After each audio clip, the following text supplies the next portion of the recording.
নম্বর মাতুল হইয়া আল্লাহ রাব্বুল আলামিনের তার কুরআনে কারীমের মধ্যে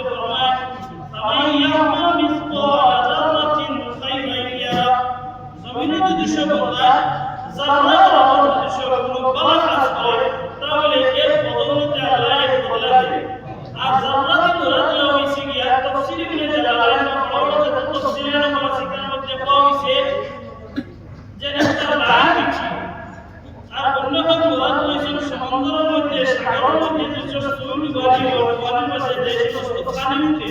ও পানি পর্যন্ত যদি সরকার বালা কাজ করিয়া যায় বদলতে আর যদি বালা কাজ করিয়া থাকে তার বদলে আল্লাহ এই বদলা আমি আপনাদের সম্মুখে একদম মুখস্থ করব এটা কারণে আজকে হাবিজা বলা সবই দেব হাবিজা বলা খারাপ আল্লাহ নবী সাল্লাল্লাহু আলাইহি ওয়াসাল্লাম বলেন একজন হাবিজা সবচেয়ে কম কিয়ামতের কঠিন দিন হইবে বাইরে সিনতনা বাবা তার সন্তানকে সিনতনা ওই জাহান্নামে হওয়ার মধ্যে থাকে হাবিজা সর্বোচ্চ সম্পর্কে সুবহানাল্লাহ এই হাবিজা বলার দাওয়াত এনো ইসলামী মাধ্যমিনা সদর হাবিজা বলা এই জায়গা থেকে 50 জন অথবা 60 জন আপনার গুনাহগার করে জান্নাতে নিয়ে যাবে হাবিজা বলা জালিমে আয়াত বলা কিয়ামতের কঠিন দিনে তারা ইশারা করবে বিশাফিউ আল্লাহ রাব্বুল আলামিনের মুস্তাফা করে এই জায়গা থেকে আপনার ইসবাইনি ইলা সালাতি এই জায়গা আপনার ইশারা করবে তুমি তারা জান্নাতের রাস্তা থেকে নিয়ে যাবে এই হাবিজা বলা সুদিরা বলা আল্লাহ হাবিবের সাহাবা کرام থেকে বলে ইয়া রাসূলুল্লাহ হাবিবিল্লাহ তারা মাহবুব কিভাবে সম্মান কিভাবে আপনার ইজ্জত করে তখন সব একদম কইল গিয়া দেখা কিয়ামতের দিন সমস্ত মানুষের মাথাতে গিয়া খালি কিন্তু হাফিজে কুরআন বাবার মাথার মধ্যে আপনার সোনার হাফিজে সুবহানাল্লাহ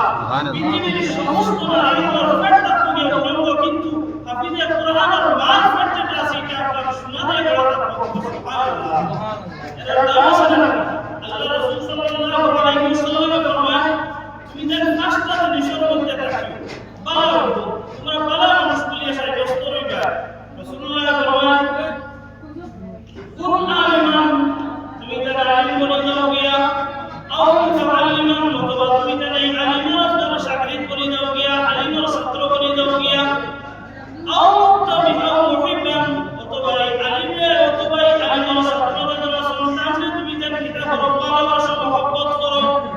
তাহলে যদি তোমার সম্ভব হয় না তাহলে আল্লাহ মুত্তাবিআন তোমরা তার রাস্তা থেকে চলো তারা যে রাস্তা কইবা যে মাতগুলো কইবা যে দিশা দেখায় দিবা তোমরা দিশার মধ্যে চলিয়া যাবে আল্লাহ হলো কথা ওয়ালাকিন আল্লাহ হলো তোমরা কিতাব ফাতুহলিক তোমরা হলে কি আল্লাহ কিনুল খামিস আল-ফাসল হলো কি তোমরা ফাতুহলিক দুশো তারা ইসলামটা জিনিস তোমরা জীবনের মধ্যে পাওয়া যায় না তোমরা হালাকি দিছো গিয়া ধ্বংস হয়ে গেছো গিয়া বরবাদ হয়ে গেছো গিয়া যার থেকে আমরা এই হাবিজা বক্তার মাদ্রাসার দিকে যে আমরা লক্ষ্য রাখব পৃথিবীর জমিনের মধ্যে এক পর্যায়ে সবকিছু পাওয়া যাবে কিন্তু আমরা ইলম পাওয়া যাবে না ইলমের কদর করতাম খাস করে আমরা নেশার কদর করতাম আল্লাহ রাব্বুল আলামিনের সামনে আরো দীর্ঘদিন জমিনের আগে হাদিসের অভিজ্ঞতা করতে আমরা মুখস্থ বয়ান শেষ করলাম আলহামদুলিল্লাহ রাব্বিল আলামিন মাশাআল্লাহ